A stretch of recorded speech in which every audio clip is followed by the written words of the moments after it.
প্রতিটি খুনের পিছনে কোনো না কোনো গল্প থাকে, আর প্রতিটি গল্পের পিছনে লুকিয়ে থাকে এক রহস্যময় খুনি। সাধারণত এসব গল্পে আমরা দেখি একজন চৌকস পুলিশ অফিসার ধীরে ধীরে সেই রহস্য উন্মোচন করে, কিন্তু আজ যে গল্প বলতে যাচ্ছি সেটা একদমই উল্টো। এই গল্পে যে খুনের তদন্তে এসেছে সে নিজেই এক সাইকো, এমন এক সাইকো যার কাছে কেস সলভ করাটাই নেশা, আর তার জন্য সে যে কোনো কিছু করতে পারে। তার কাছে নেই কোনো নিয়ম, নেই কোনো আইন। সে এতটাই ভয়ানক যা আপনার কল্পনাকেও হার মানাবে। হ্যালো বন্ধুরা, this is Jibon and welcome to Golpobilashi. বলছি 2025 সালে তেলুগু ভাষায় নির্মিত ক্রাইম সাসপেন্স আর চিলে ভরপুর মুভি হিট দ্য থার্ড কেসের কথা। মুভিটির লিড রোলে রয়েছে নানি, আর একটি মুভি দেখার জন্য এতটুকুই যথেষ্ট। মুভির স্টোরি নিয়ে কিছু বললেই সেটা স্পয়লার হয়ে যাবে, তাই আমি কোনো স্পয়লার না দিয়ে সোজা এক্সপ্লেনেশনে চলে যাচ্ছি। তেলেঙ্গানা স্টেট পুলিশ নিজের জীবন বাজি রেখে সাহসিকতার সাথে দুর্বৃত্তদের সাথে লড়াই করে সাধারণ জনগণকে বাঁচাতে গিয়ে এসিপি ধানিয়া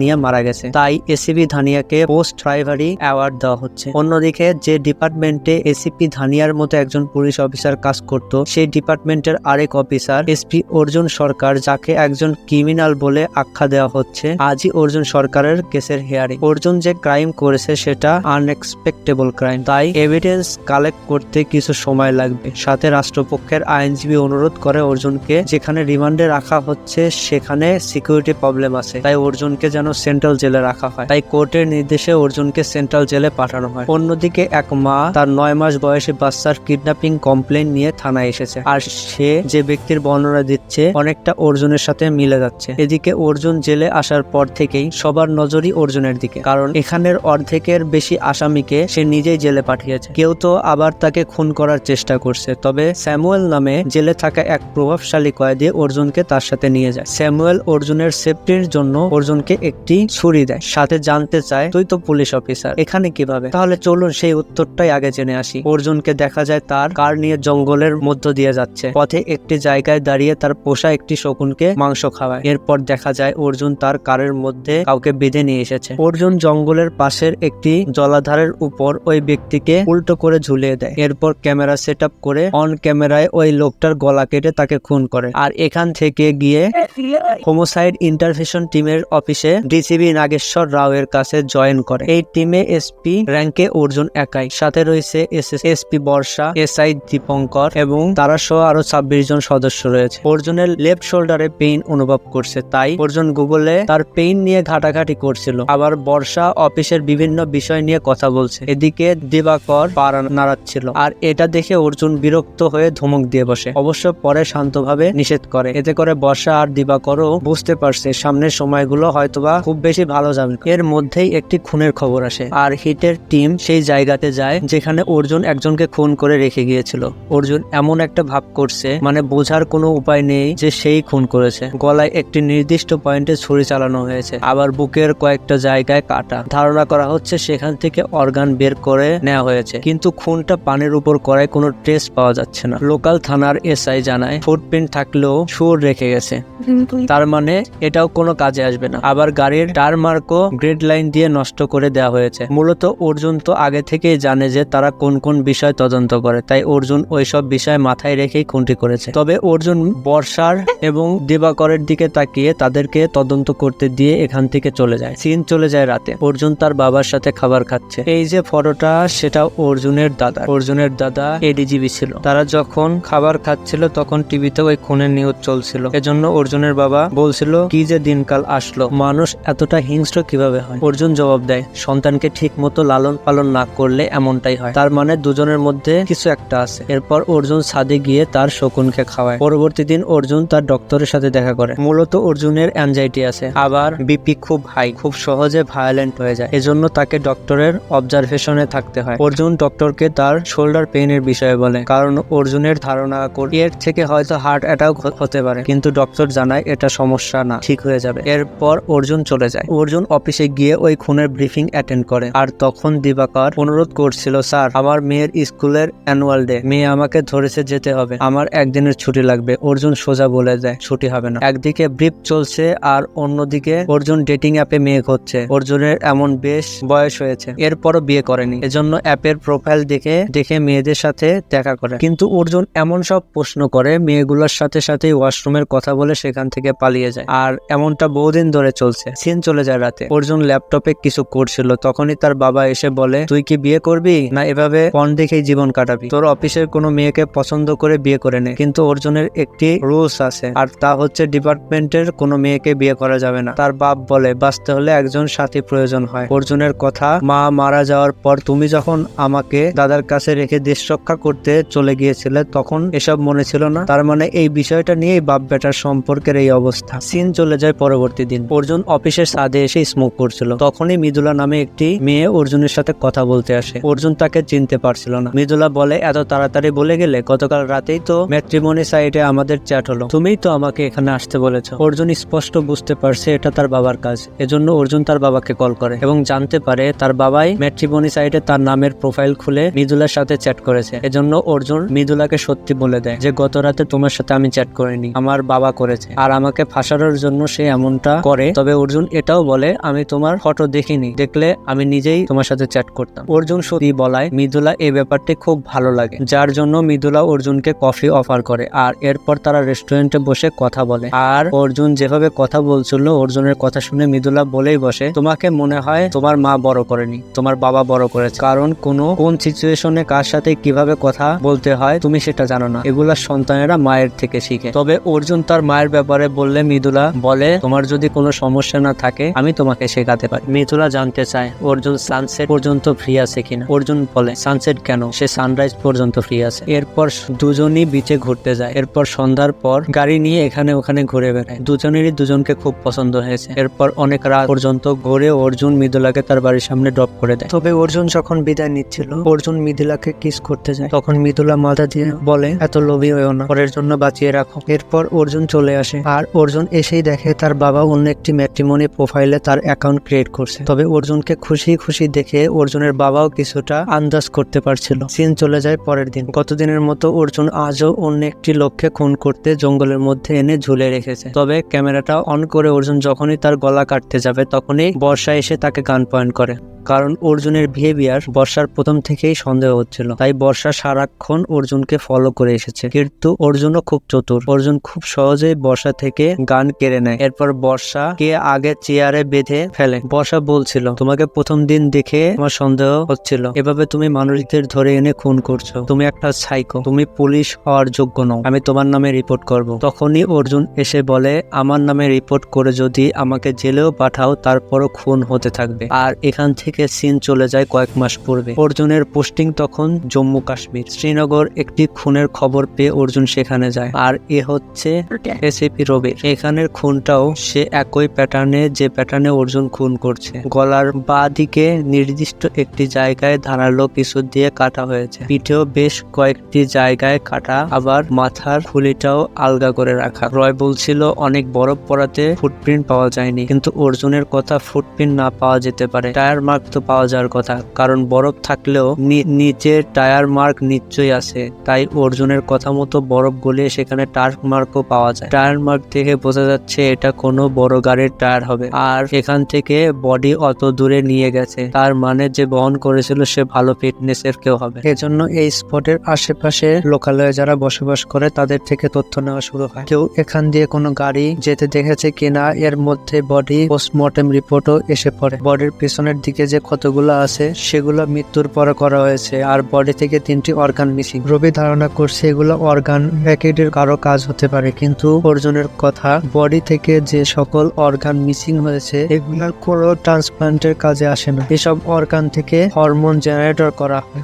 তাই অর্জুন ধারণা করছে এর পিছে বিশেষ কিছু নিশ্চয়ই লুকিয়ে আছে। সবার থেকে তথ্য নিয়ে জানা যায় ওই সময় এখান দিয়ে কালো রঙের একটি বড় গাড়ি জঙ্গলের দিকে গিয়েছিল। এজন্য অর্জুনের নির্দেশে আশেপাশে যত টায়ারের দোকান আছে সব জায়গায় খোঁজ নিয়ে দেখা যায় কেউ এই টায়ার চেঞ্জ করেছে কিনা। আর গ্রামের সকল টায়ার, সব থেকে তথ্য নিয়ে জানা যায় এই গ্রামের সর্বমোট 3টি এই রঙের বড় গাড়ি আছে যাদের টায়ার চেঞ্জ করা হয়েছে সম্প্রতি। এরপর টায়ারের দোকান থেকে তথ্য নিয়ে ওই 3টি গাড়ির মালিকের বাড়িতে খোঁজ নেওয়া হয়, আর এর মধ্যে একটি বাড়িতে ওই সেম টায়ার দেখে তবে ওই বাড়ির মালিক তখন বাড়িতে ছিল না। সে বাড়িতে ঢুকে অর্জুনদের দেখা মাত্রই পালানোর চেষ্টা করে। ঠিক তখনই লোকাল থানার এসআই তাকে ধরে ফেলে, আর ওই মুহূর্তে সে এসআই এর গান নিয়ে এসআই এর বুকে গুলি করে সেখান থেকে পালিয়ে যায়। অর্জুন তার পিছু করতে থাকে। ওই লোকটার নাম হচ্ছে কাদরি। কাদরি সেখান থেকে সোজা একটি মাংসের দোকানে চলে যায়, আর সেখানে কাদরির সাথে তার আরো 4 সহযোগী ছিল। অর্জুনও মাংসের দোকানে ঢোকা মাত্রই কাদরি সহ বাকি 4 জনের সাথে অর্জুনের তুমুল ফাইট হয়। অর্জুন একে একে সবাইকে খুব জঘন্যভাবে মেরে হসপিটালে পাঠিয়ে দেয়। তবে কাদরিকে অক্ষত অবস্থায় কাস্টডিতে নেওয়া হয়েছে। এদিকে ওই এসআই এখন হাসপাতালে, তবে ডক্টর জানায় গুলি বের করা হয়েছে, সে এখন শঙ্কামুক্ত। শ্রীনগর হিট টিমের এডিজিপি কর্ণিকা আহুজা হসপিটাল থেকে ওই রোগীদের তথ্য নেয়। কর্ণিকা অর্জুনের কাছে জানতে চাচ্ছিল 5 জন হাসপাতালে ক্রিটিক্যাল অবস্থায়, এত ভায়োলেন্ট কেন? অর্জুন বলে, ম্যাডাম, আমার টিমের একজনও ক্রিটিক্যাল অবস্থায় আছে। কর্ণিকার কথা, একজন মুসলিম পুলিশ অফিসারের জন্য তুমি এতটা ভায়োলেন্ট হবে? কিন্তু অর্জুনের কথা, আমার কাছে হিন্দু পুলিশ মুসলিম পুলিশ বলে কোনো কথা নেই, শুধু পুলিশ। এরপর অর্জুন কাদরি থেকে কথা বের করতে কাদরিকে ইচ্ছা মতো টর্চার শুরু করে। তবে এর মধ্যে এক কনস্টেবল এসে জানায় সাইবার সেল থেকে কাদরির ফোন আনলক করা হয়েছে, আর ওই ফোনের মধ্যেই কাদরির খুন করার ভিডিওটি পাওয়া যায়। তার মানে এখন স্পষ্ট প্রমাণ হয়ে যাচ্ছে কাদরি খুন করেছে। আর এর মধ্যে নিউজে দেখা যায় বিহারে এই একই প্যাটার্নে আরেকটি খুন হচ্ছে। বিহার পুলিশের থেকে তথ্য নিয়ে জানা যায় তারা খুনিকে 1 ঘন্টার মধ্যে ধরেছে।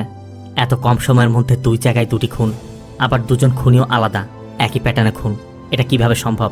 নিশ্চয় তাদের মধ্যে কোনো একটা যোগসূত্র আছে। আর সেই যোগসূত্রের খোঁজে অর্জুন রবিকে নিয়ে বিহার চলে যায়। তবে জায়গাটি খুবই সেন্সিটিভ, মাস্ট এরিয়া। এই জন্য প্যারামিলিটারি সহযোগিতা নিয়ে অর্জুনরাও সেই থানাতে চলে যায়। আর এই ছেলেটা এখানে খুন করেছে। আর ওকে অ্যারেস্ট করার সময় ওর বাড়ি থেকে একটি ক্যামেরা আর একটি বক্স উদ্ধার করা হয়েছে।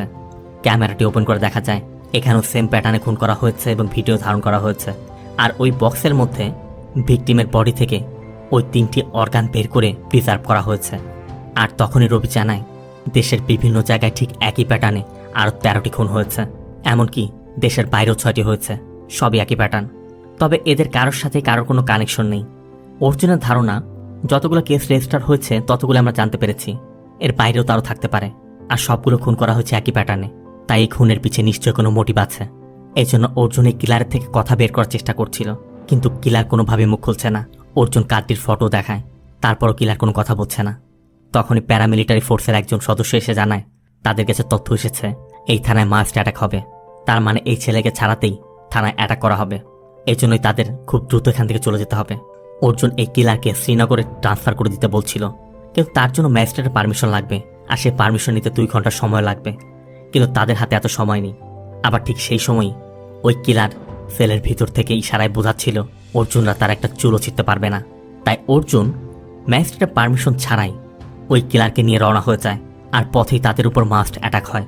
কিন্তু অর্জুন খুবই চতুরতার সাথে তার স্ট্র্যাটেজি কাজে লাগিয়ে ওই মাস্টারকে ব্লক করে দিয়ে এই কিলারকে নিয়ে শ্রীনগরে চলে আসে। আর শ্রীনগরে ফিরেই দেখে শ্রীনগরের স্থানীয় বাসিন্দারা অর্জুনের বিরুদ্ধে প্রোটেস্ট করছে। আর কার্নিকার সাথে দেখা করলে কার্নিকাও জানায় অর্জুন যে 5 জনকে মেরে হসপিটালে পাঠিয়েছে তার মধ্যে 2 জন আজাদ কাশ্মীরের অ্যাক্টিভিটিস্ট। তাই এখন সমস্যাটা পলিটিক্যাল হয়ে দাঁড়িয়েছে। ভয় হচ্ছে যদি এদের মধ্যে কারো কিছু হয়ে যায় তখন আরো বড় সমস্যা হয়ে দাঁড়াবে। কিন্তু অর্জুন কার্নিকাকে বোঝায় 13টি মার্ডার হয়ে গেছে, 2 জনকে আমরা কাস্টডিতে নিয়েছি। এদের খুনের প্যাটার্ন যেহেতু এক, তাই এদের মধ্যে কোনো একটা লিঙ্ক থাকতে পারে। কার্নিকার কথা যেটাই থাক না কেন খুব তাড়াতাড়ি বের করতে হবে। এই জন্য অর্জুন কাজে লেগে পড়ে। অর্জুন রবিকেও নির্দেশ দেয় কাদরির বাড়ি তল্লাশি করো, দেখো ওদের 2 জনের মধ্যে কোনো কমন লিঙ্ক পাওয়া যায় কিনা। তবে কাদরির বাড়ি তল্লাশি করে কাদরির বেশ কয়েকটি আইডি পাওয়া যায় আর কয়েকটি ছুরি পাওয়া যায়। আর ওই ছুরিগুলোর মধ্যে একটি ছুরিতে CTK লেখা দেখে অর্জুনের একটু সন্দেহ হয়, কারণ এটা কোনো সাধারণ বিষয় হবে না। এই জন্য অর্জুন ওই ছুরিটি নিয়ে যায়। আর এখান থেকে অফিসে ফিরেই দেখে অফিসের সামনে আরও বড় প্রোটেস্ট হচ্ছে। তবে এবার প্রোটেস্টাররা অর্জুনের পুতুল বানিয়ে ইউনিফর্ম পরিয়ে ইউনিফর্মে আগুন ধরিয়ে দিয়েছে। আর ইউনিফর্মে আগুন দেখে অর্জুনের মাথা গরম হয়ে যায়। অর্জুন সাথে সাথে গাড়ি থেকে একটি লাঠি বের করেই সেখানে থাকা কয়েকজন প্রোটেস্টরকে বেদম মার মারে এবং তাদেরকে স্পষ্ট করে বুঝিয়ে দেয় প্রোটেস্ট করবে করো, এটা ইউনিফর্মে আগুন লাগাতে পারো না। আর সেখানে এক প্রোটেস্টরকে মারতে গিয়েই অর্জুন ওই প্রোটেস্টরের হাতে একটি ট্যাটু দেখতে পায়। অর্জুনের তখন মনে পড়ে বিহারের ওই কিলারের হাতেও একটি ট্যাটু ছিল, আর ওই ট্যাটুতেই সে CTK লেখা দেখেছিল। আর এখানেও কাদরির বাড়ি থেকে উদ্ধার করা ওই ছুরির মধ্যে CTK লেখা রয়েছে। আর এটাই হচ্ছে 2 জনের মধ্যে সবথেকে বড় লিঙ্ক।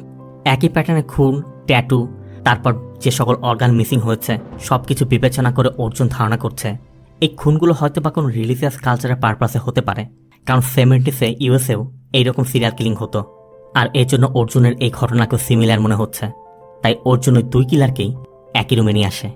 এরপর অর্জুন দুজনকে একসাথে জিজ্ঞাসাবাদ শুরু করে এবং প্রথমেই দুজনকে কনফিউজ করে দেওয়ার জন্য সিটিকে এর বিষয়টি বলে। অর্জুন বলে, তোমাদের ঝুলিয়ে গলা কেটে খুন, ভিডিও ধারণ, প্রসিডিওর, এই সব কিছু আমি বুঝতে পেরেছি। অর্জুন বিহারের ওই কিলারের কথা বলে যে ও সব কিছু ঠিকঠাক করলেও কার্তির কথা বলে কার্তি অর্ধেক ভুল করেছে। তবে কার্তি বলে, আমি কোনো ভুল করিনি, আমি সব কিছু ঠিকঠাকই করেছি। বিহারের কিলার বলে, কিছু বড় না, রুলস আছে। কার্তি বলে, আমি তো রুলস ফলো করেছি। বিহারের কিলারটি অর্জুনের কাছে জানতে চায় ও কি ভুল করেছে। অর্জুন বলে, গলায় যে কাটার প্লেসমেন্ট সেটা ভুল জায়গায় কেটেছে। তখনই বিহারের ওই কিলার বলে ওঠে, গলায় কাটার প্লেসমেন্ট তো ওই ওয়েবসাইটে উল্লেখ করা আছে। এতে করে অর্জুন এখন স্পষ্ট হয়ে গেছে এই সব কিছুই কোনো একটা ওয়েবসাইটের থেকে নিয়ন্ত্রণ করা হচ্ছে, আর ওয়েবসাইটের ইনস্ট্রাকশন মতোই তারা কাজগুলো করেছে। আর সেই ওয়েবসাইটের নাম সিটিকে। তবে এটা কোনো সাধারণ ইন্টারনেটে পাওয়া কোনো ওয়েবসাইট নয়, এই ওয়েবসাইটটি ডার্ক ওয়েবে ক্রিয়েট করা। আর ডার্ক ওয়েবে ক্রিয়েট করা এই ওয়েবসাইটগুলো এতটাই সিক্রেট যেটা সাইবার সেল থেকে কোনো তথ্য বের করা সম্ভব নয়।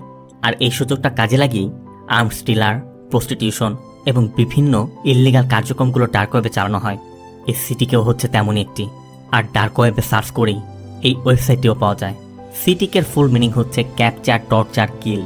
আর এই ওয়েবসাইটের মধ্যে ওই একই ক্যাটাগরিতে একই প্যাটার্নে খুন করার ভিডিওগুলো আপলোড করা হয়েছে।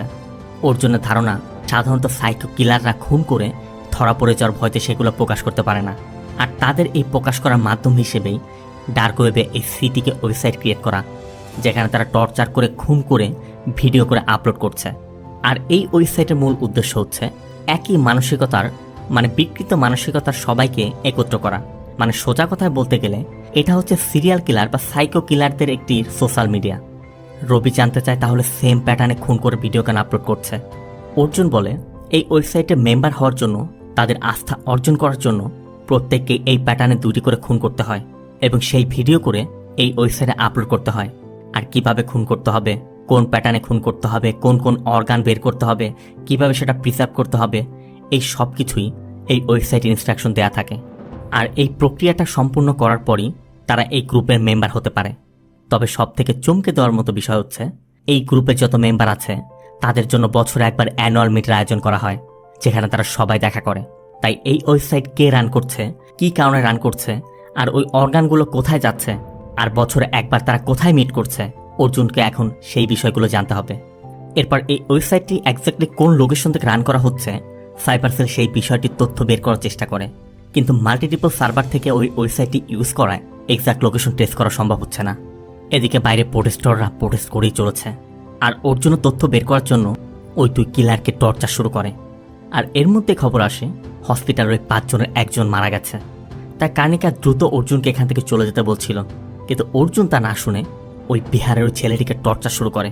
আর কার্তিও অর্জুনের টর্চারের ভয়ে পাশে দাঁড়িয়ে থাকা এসআইয়ের গান নিয়ে নিজের মাথায় শুট করে দেয়।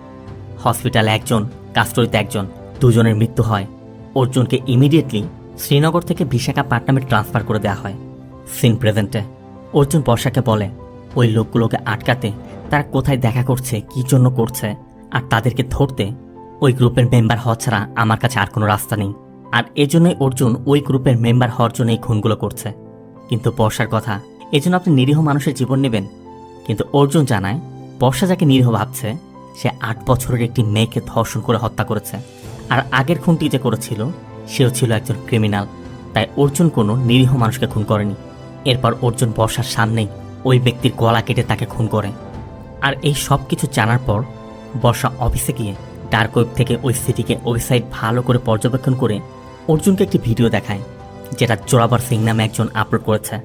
বর্ষা বলে, এই খুনটি যে প্লেসে করা হয়েছে সেখানে আমার কয়েক সপ্তাহ পোস্টিং ছিল। অর্জুনের কথাই খুন তো হয়ে গেছে, এই ভিডিও দেখিয়ে লাভ কি?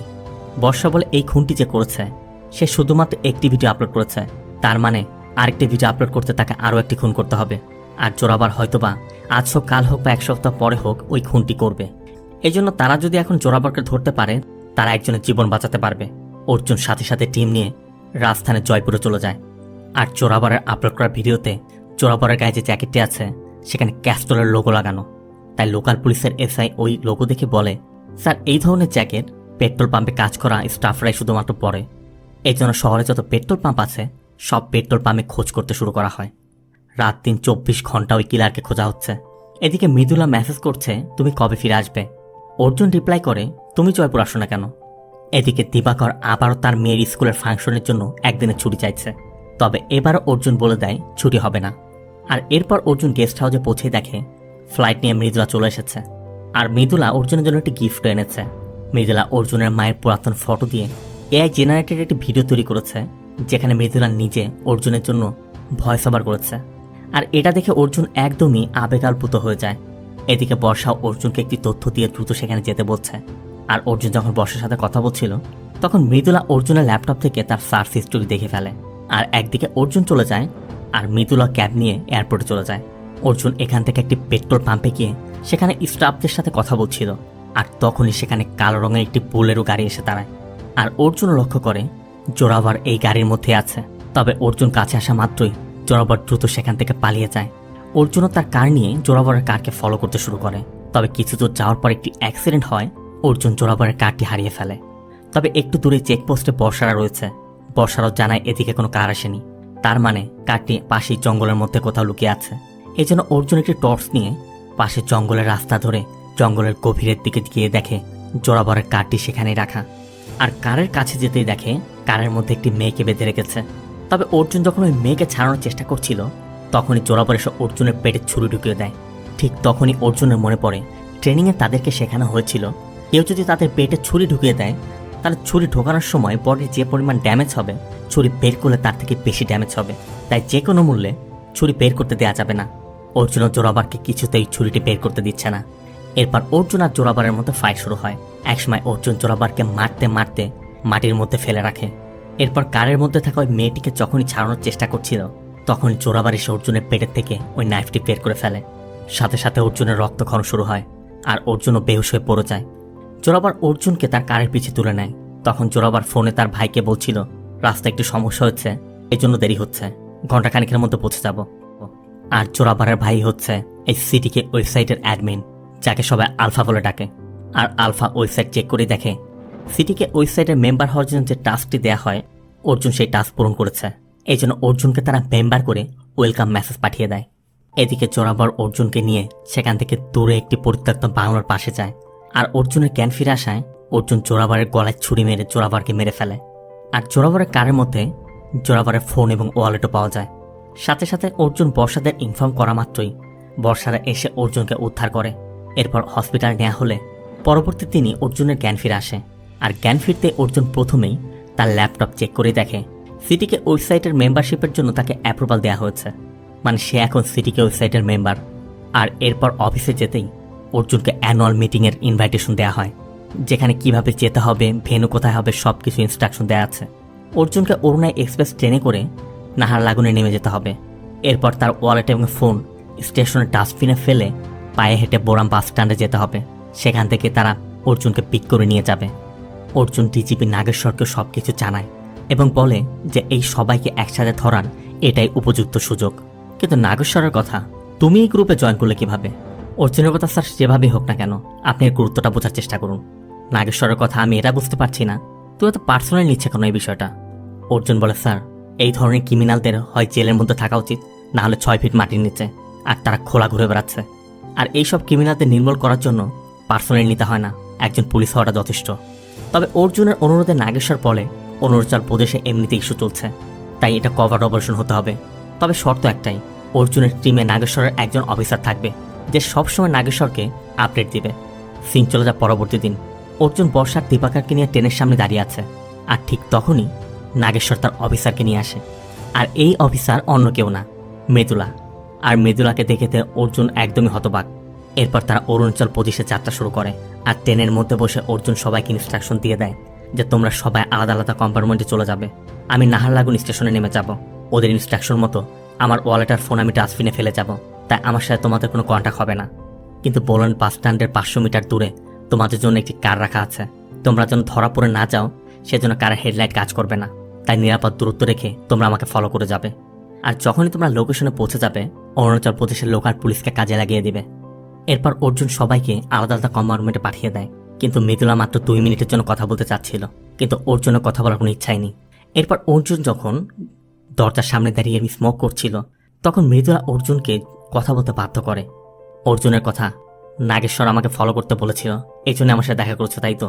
আর তুমি যা কিছু করেছো সবকিছুই নাটক। কিন্তু মৃদুলার কথা এমনটা তুমি ভাবছো, তোমার সাথে তো আমার 4 বছর আগে দেখা হচ্ছে। আর এরপর আমরা জানতে পারি মৃদুলা যখন তার বোনকে নিয়ে ভাইজাগে মর্নিং ওয়াকে বের হয়েছিল, তখন এক লম্পট মৃদুলার বোনের সাথে বাজে ব্যবহার করেছিল। আর এটা দেখেই অর্জুনের লম্পটটাকে বেদম পিটিয়েছিল। সেদিনই মৃদুলা প্রথম অর্জুনকে দেখেছিল আর পুলিশ অফিসার হওয়ার শপথ নিয়েছিল। এরপর মৃদুলা যখন পুলিশের চাকরি পেয়ে ট্রেনিংয়ে ছিল, তখনও অর্জুনকে গেস্ট স্পিকার হিসেবে তাদের ট্রেনিংয়ে ইনভাইট করে আনা হয়েছিল। আর সেখান থেকেই মৃদুলা অর্জুনকে পছন্দ করেছিল। আর মৃদুলা অর্জুনের রুলস সম্পর্কে আগে জানতে পেরেছিল যে অর্জুন ডিপার্টমেন্টে কাউকে বিয়ে করবে না।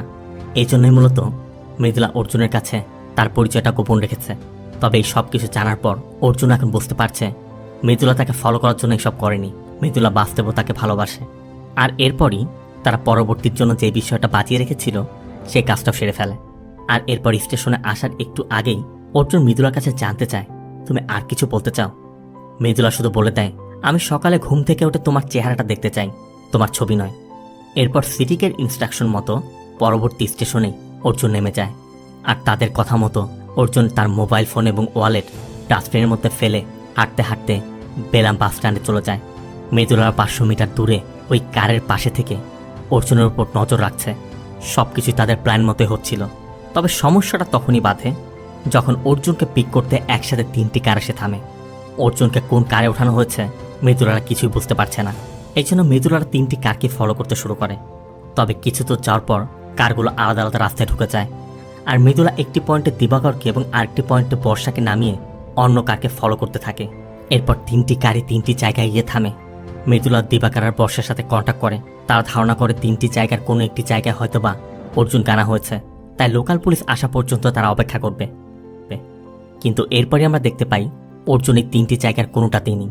কারণ অর্জুনকে তারা ওই 3টি জিপের একটি জিপেও না তুলে সেখান থেকে অর্জুনের চোখ মুখ ঢেকে তাকে জঙ্গলের ভিতর দিয়ে অন্য পাশে একটি রাস্তায় এনে সাদা একটি মাইক্রোতে করে নিয়ে আসা হচ্ছে।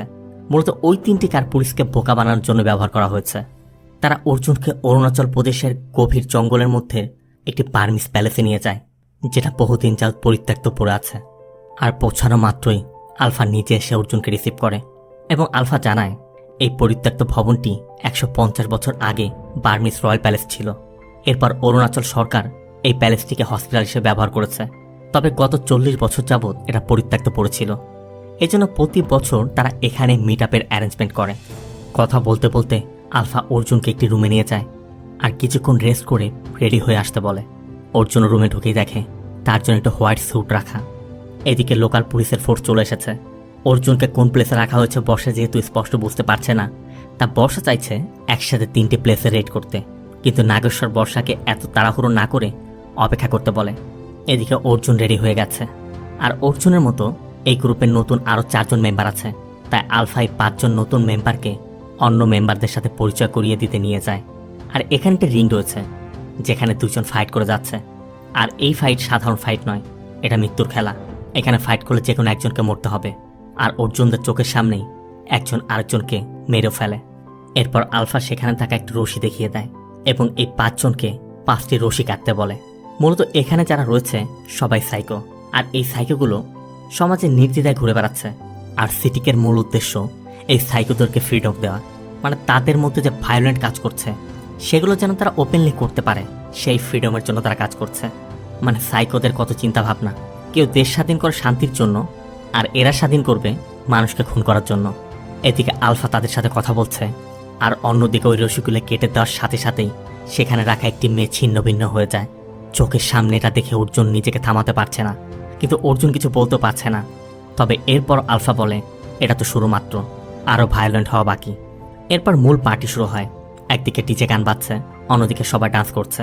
কিন্তু অর্জুনের উদ্দেশ্য তো অন্য কিছু, তাই অর্জুন আশেপাশে নজর রাখছে।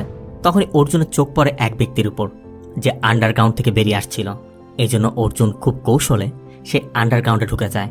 আর সেখানে গিয়েই দেখে সেখানে অনেক খাঁচা, আর প্রত্যেকটি খাঁচার মধ্যে এক একজন মানুষকে আটকে রাখা হচ্ছে। মানে এখান থেকে এক একজনকে বাইরে নিয়ে খুন করা হচ্ছিল। এরপর অর্জুন কৌশলে বিল্ডিংয়ের মধ্যে চলে আসে আর যেতে যেতে কন্ট্রোল রুমে পৌঁছে যায়। আর এখানে একটি ফ্রিজারের মধ্যে মানুষের অর্গানগুলো রাখা। তবে অর্জুন যখন সবকিছু দেখছিল তখনই আলফা কন্ট্রোল রুমে চলে আসে, তাই অর্জুন পিছে লুকিয়ে যায়। এরপর আলফা তার পিসিতে লগ ইন করে কিছু কাজ করে তার ওয়াকি টকিটি সেখানেই ফেলে চলে যায়। আর সে যাওয়ার পরই অর্জুন লগ ইন করার চেষ্টা করে, কিন্তু লগ ইন করা যাচ্ছে না। আবার ওই স্যাটেলাইট ফোনে কল করার চেষ্টা করলেও সেটা খুলতে পারছিল না। তবে অর্জুন ছিল একজন রেডিও এক্সপার্ট, তাই অর্জুন ওই স্যাটেলাইট ফোন থেকে একটি ডিভাইস খুলে নেয়। আর এখান থেকে সোজা বাইরে গিয়ে বাইরে ওই মাইক্রোতে থাকা রেডিওটি খুলে ওই রেডিওর সাথে এই চিপটি কানেক্ট করে একটা রেডিও ফ্রিকোয়েন্সি বানিয়ে ফেলে। আবার এদিকে মৃদুলারা একসাথে 3টি প্লেসে গিয়ে 3টি প্লেসে রেড করেছে, কিন্তু ওই 3 প্লেসে থাকা সিটিকের সদস্যরা তাদের উপর গুলিবর্ষণ শুরু করে। এই জন্য তাদেরকে সেখান থেকে পালিয়ে আসতে হয়। তবে মৃদুলা যেখানে ছিল সেখানে তারা মৃদুলাকে ঘিরে ফেলায় মৃদুলা তাদের সাথে ফাইট করতে হয়। মৃদুলা একজনকে ধরে ফেলেছিল, কিন্তু মৃদুলাকে বাঁচাতে গিয়ে পুলিশ সদস্যরা ওই লোকটির মাথায় গুলি করে তাকে মেরে ফেলে। যেহেতু মৃদুলা আর লোকেশন জানতে পারছে না, তবে মৃদুলার গুলি খেয়ে এক ব্যক্তি বার্মিস প্লেসে চলে যায়। আর অর্জুনও লক্ষ্য করে গুলিবিদ্ধ একজনকে প্যালেসের মধ্যে নিয়ে যাওয়া হচ্ছে। মৃদুলারা হয়তো বা আশেপাশেই কোথাও আছে। এরপর অর্জুন পার্টিতে অ্যাটেন্ড করে, আর পার্টিতে একের পর একজনকে এনে এনে খুন করা হচ্ছে আর তারা মজা নিচ্ছে।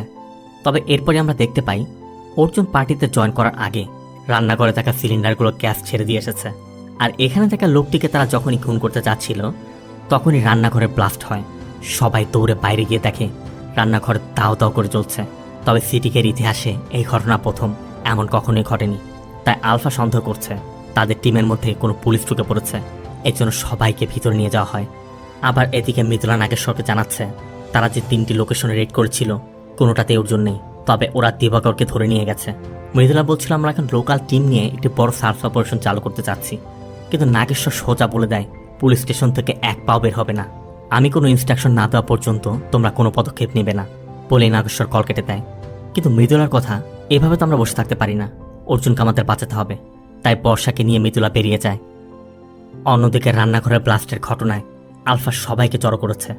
আলফা সবার উদ্দেশ্যে বলে আমরা এখানে সিসিটিভি কেন লাগাইনি, কারণ আমাদের উপর কারণ এখানে আসা প্রত্যেকের উপরে আমাদের ভরসা আছে, লয়্যালটি আছে, ব্রাদারহুড আছে।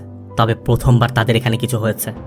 বাইরের মাইক্রোতে থাকা রেডিও মিসিং, আমার স্যাটেলাইট ফোন ট্র্যাপ করা হয়েছে। আবার নতুন সদস্যদেরকে পিক করে আনার সময় যে 3টি গাড়ি ব্যবহার করা হয়েছিল ওই 3টি গাড়ির 3টি লোকেশনে পুলিশ রেড করেছে। তার মানে এই টিমের মধ্যে পুলিশ ঢুকে পড়েছে। এই জন্য আলফার ধারণা নতুন যে 5 সদস্যকে এখানে আনা হয়েছে এই 5 জনের মধ্যে একজন পুলিশের লোক, তাই 5 জনকে রিংয়ে ডাকা হয়। আলফা বলে সিটিকের মেম্বাররা তাদের প্যাশনের জন্য খুন করে আর পুলিশ অফিসাররা নিজেদের বাঁচাতে, তাই সিটিকের মেম্বারদের সাথে পুলিশ অফিসার টিকতে পারবে না। তাই এই 5 জনে এখন একসাথে ফাইট করবে, যে ব্যক্তি বাঁচবে সেই সিটিকের মেম্বার হবে। তার মানে 5 জনের মধ্যে শুধু একজনই বেঁচে থাকবে। এরপর 5 জনকে অস্ত্র দেওয়া হয়, শুরু হয় 5 জনের ফাইট। আর এমন এক ফাইট বাইরে ভাই। তো প্রথমে অর্জুন আর এই মেয়েটি বাকি 3 জনকে মেরে ফেলে। এরপর মেয়েটি যখন অর্জুনকে মারতে যায় অর্জুন তাকেও খুব ব্রুটালভাবে খুন করে। কিন্তু আলফা অর্জুনের ফাইট এবং টেকনিক দেখে বলছিল একমাত্র ট্রেন্ড পুলিশ অফিসারই সিটিকের 4 মেম্বারকে মারতে পারবে। তবে অর্জুন বলে 4 জন কেন, আরও চাইলে আরও দিতে পারো, যত দিবে ততই মারব। আর এরপরই আলফা দিবাকরকে নিয়ে আসে এবং দিবাকরের কাছে জানতে চায় একে চিনো। দিবাকর স্পষ্টই বলে দেয় এ পুলিশ অফিসার, আমার বস। কিন্তু আলফা দিবাকরের কথা বিশ্বাস করছিল না। আলফা অর্জুনকে বলে তুমি যদি ওকে মারতে পারো আমরা ধরে নিব তুমি পুলিশ অফিসার নও, সিটিকের মেম্বার। এরপর অর্জুনের ইশারায় দিবাকর একটি ছুরি নিয়ে অর্জুনকে মারার চেষ্টা করে। ফাইটের মধ্যে দিবাকর বলছিল স্যার আমাকে মেরে ফেলুন, নয়তো আমাদের 2 জনকে মেরে ফেলবে। কিন্তু অর্জুনের কথা, মেয়ের স্কুলের অ্যানুয়াল ডেতে যাবে না, তার আগে মরতে চাও। তবে 2 জনের ফাইটের মধ্যে আলফার সহযোগী আলফাকে একটি ডিভাইস এনে দেয় আর আলফা অর্জুনকে থামিয়ে দেয়। মূলত অর্জুন যে রেডিও ডিভাইসটি সেখান থেকে নিয়ে এসেছিল তার বাকি অংশ এখানে থাকা এক সদস্যের রুমে রেখে এসেছিল। আর সেটা যেহেতু ওই রুমে পাওয়া গেছে তাই আলফারা ধারণা করছে অর্জুন পুলিশের লোক নয়, যার রুমে পাওয়া গেছে সেই পুলিশের লোক। তবে সে যেহেতু মারা গেছে তাই অর্জুনকে এখন আর নিজের পরীক্ষা দিতে হবে না। কিন্তু অর্জুন আলফাকে বলে তোমার উপর ভরসা করাইতে ভুল হয়েছে, তোমার উপর ভরসা করে খুন করে সেই ভিডিও তোমাকে দিয়েছি, তোমার এখানে তো কোনো প্রাইভেসি নেই। তুমি বলছো নতুন যে সদস্য এসেছে তাদের ভিতরে একজন পুলিশ, আবার ধরে আনা পুলিশ সদস্যকেও মারতে বলছো। সামনে যারা রয়েছে তাদের মধ্যে যে কেউ পুলিশের সদস্য না তার কি গ্যারান্টি আছে? অর্জুন দিবাকরের কথা বলে যোকে যদি মেরে ফেলি তাহলে আমরা তথ্য বের করবো কি করে। আলফা সহ এখানে সবার আস্থা অর্জন করতে অর্জুন তার টেকনিক কাজে লাগিয়ে দিবাকরের পুরো বডিতে লক করে দেয় আর এই টেকনিক দেখে সবাই মুগ্ধ। দিবাকরের থেকে তথ্য বের করতে অর্জুনকে 1 ঘন্টা সময় বেঁধে দেয়।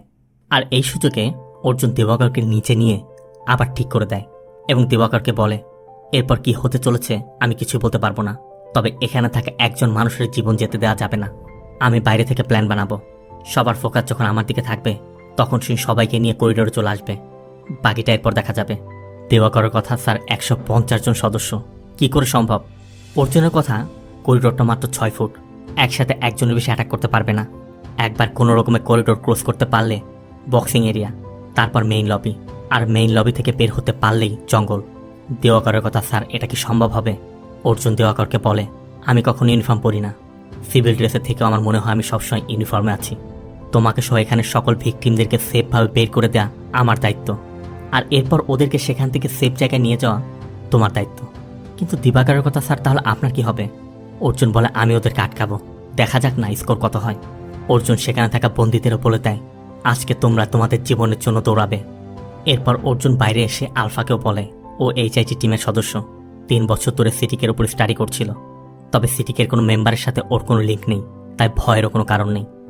অন্যদিকে মৃদুলা আর বর্ষা দুটি টিমে বিভক্ত হয়ে জঙ্গলের 2 দিক থেকে তল্লাশি করছে।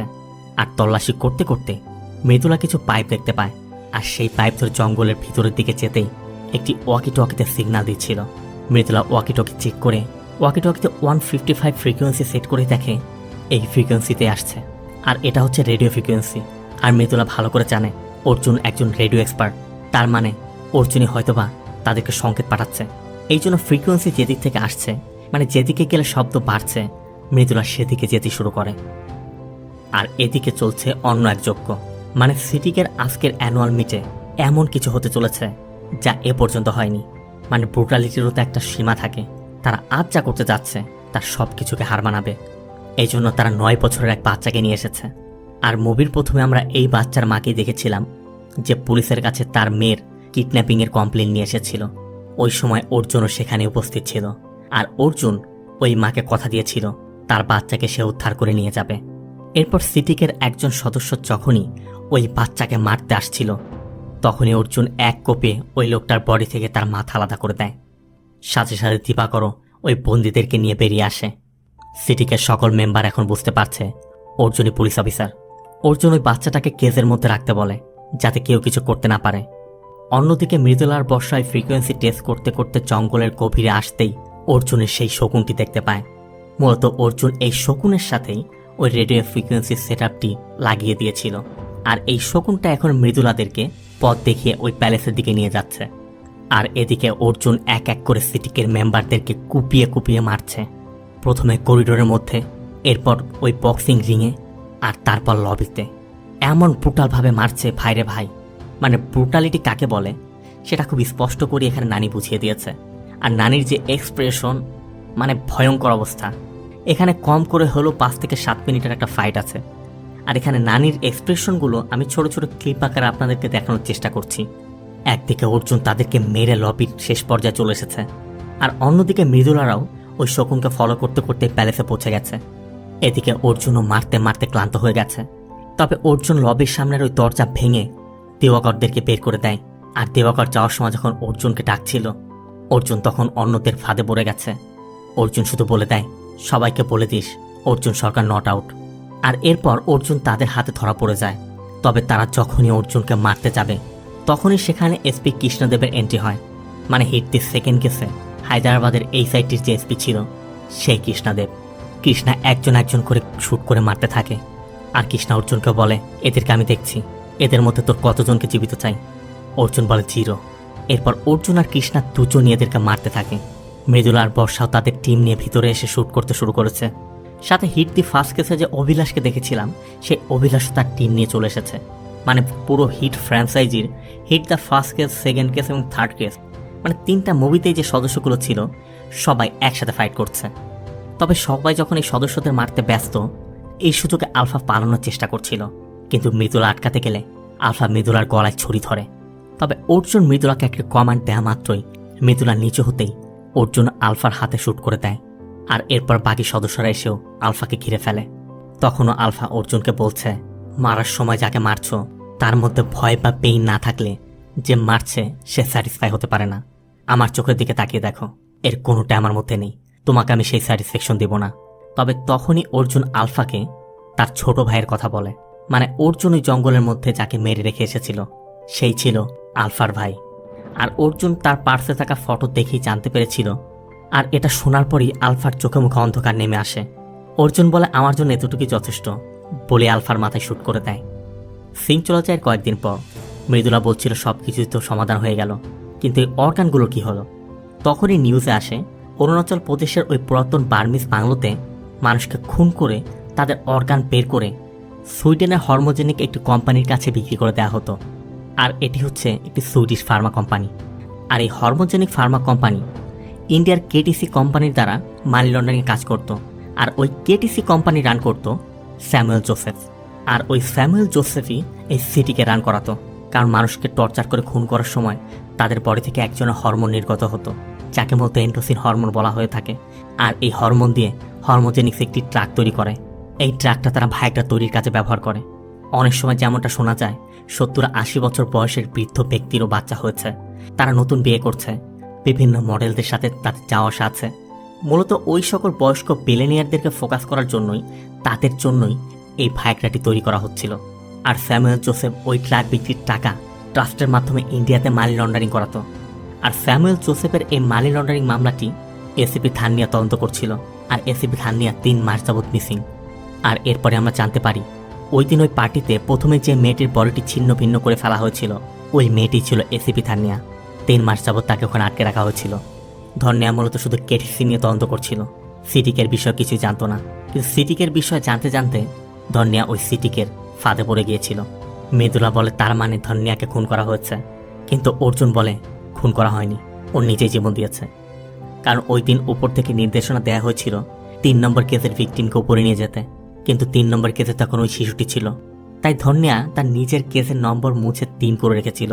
মূলত ধন্যা ওই বাচ্চাটিকে বাঁচানোর জন্য নিজের জীবন দিয়েছিল। তাই অর্জুনের কথা, ও আমাদের জন্য যে স্যাক্রিফাইস করেছে সেটা বৃথা যেতে দেওয়া যাবে না। তাই এই অপারেশনের পুরো ক্রেডিটটি এসিপি থান্নিয়াকে দেওয়া হয়। আর এই জন্যই মূলত এসিপি থান্নিয়াকে পোস্ট ব্রেভারি অ্যাওয়ার্ড দেওয়া হয়েছে। তবে এখন বাকি থাকলো শুধুমাত্র স্যামুয়েল জোসেফ। আর এই স্যামুয়েল জোসেফ এখন 1 বছর যাবৎ জেলে রয়েছে। আর সে যে টাকা হাতিয়ে নিয়েছে তা দিয়ে সে অনায়াসে বাকি জীবন জেলে কাটিয়ে দিতে পারবে। আর এই স্যামুয়েল জোসেফকে শেষ করে দিতেই অর্জুন আর কৃষ্ণা মিলে একটি প্ল্যান বানিয়েছিল। একদিকে কৃষ্ণা ছিল অর্জুনের ইনভেস্টিগেশন অফিসার, আর অর্জুনকে প্ল্যান করেই ওই স্যামুয়েল জোসেফকে মারার জন্যই সেন্ট্রাল জেলে পাঠানো হয়েছে। আর অর্জুন এখন সেই স্যামুয়েল জোসেফের সামনেই বসে আছে। তবে স্যামুয়েল যতক্ষণে সবকিছু বুঝতে পেরেছে ততক্ষণে স্যামুয়েলের দেয়া ওই ছুরিতেই অর্জুন স্যামুয়েলের গলা কেটে দেয়। একদিকে যেমন অর্জুনের এই কাজটাকে পজিটিভভাবে নেওয়া হচ্ছে, অন্যদিকে কেউ আবার নেগেটিভভাবে নিচ্ছে। কারণ একজন পুলিশ অফিসার জেলের মধ্যে ঢুকে এভাবে একজন আসামিকে খুন করবে, আর এটা দেখে পরবর্তীতে অন্য কেউ তো এটা ফলো করতে পারে, আর কেউ যে এটা আদর্শ হিসেবে নেবে না তার গ্যারান্টি কি? তবে এখান থেকে সিন চলে যায় তামিলনাড়ুতে। গভীর রাত, পুলিশ একটি চেকপোস্টে তল্লাশি চালাচ্ছে। তখনই সেখানে একটি মাটি ভর্তি ট্রাক এসে দাঁড়ায়। মূলত এই ট্রাকের মাটির মধ্যে একটি ডেড বডি লুকানো আছে। এদিকে দায়িত্বরত এসআই তল্লাশি না করে ট্রাক ছাড়বে না। তার ড্রাইভার যখন রিকোয়েস্ট করে, এসআই ড্রাইভারকে তাদের এসিপির সাথে দেখা করতে বলে। আর এসিপি বীরাপ্পান তখন কারের উপর শুয়ে শুয়ে মোবাইল ফোনে খেলা দেখছে। হেল্পার বলছিল লাশ পেয়ে গেলে তো আমাদেরকে জেলে ঢুকিয়ে দেবে। ড্রাইভারের কথা, 6 টন মাটির মধ্যে লাশ আছে, এত তল্লাশি করে দেখার সময় আছে এদের। হেল্পার বলছিল আসতে বলো, শুনে ফেলবে। কিন্তু ড্রাইভারের কথা, এরা তামিলিয়ান, আমাদের ভাষা বুঝবেই না। কিন্তু তারা জানেই না এসিপি বীরাপ্পান তাদের ভাষাও জানে। আর এই হচ্ছে এসিপি বীরাপ্পান। এসিপি বীরাপ্পান এসেই পুরো লরি তল্লাশি করতে বলে। আর এটা হচ্ছে হিট দি 4th কেসের গল্প। তার মানে হিট দি 4th কেসে আমরা কার্তিকে এসিপি বীরাপ্পান হিসেবে দেখতে পাবো। আর কার্তি যে কি করতে পারে সেটা আমরা কাইতি মুভিতে দিল্লির চরিত্রে কিন্তু দেখেছিলাম। তবে তার জন্য আমাদের হিট দি 4th কেসের জন্য অপেক্ষা করতে হবে। তবে হিট দি 3rd কেসে নানির পারফরমেন্স আপনার কেমন লেগেছে সেটা কিন্তু অবশ্যই কমেন্টে জানাবেন। আর ভিডিওটি ভালো লাগলে ভিডিওতে লাইক দিয়ে চ্যানেলটিকে সাবস্ক্রাইব করতে একদম ভুল করবেন না। দেখা হবে অন্য কোনো মুভি বা সিরিজের এক্সপ্লেনেশন ভিডিওতে। ততক্ষণ সব ভালো থাকবেন, সুস্থ থাকবেন। আল্লাহ হাফেজ।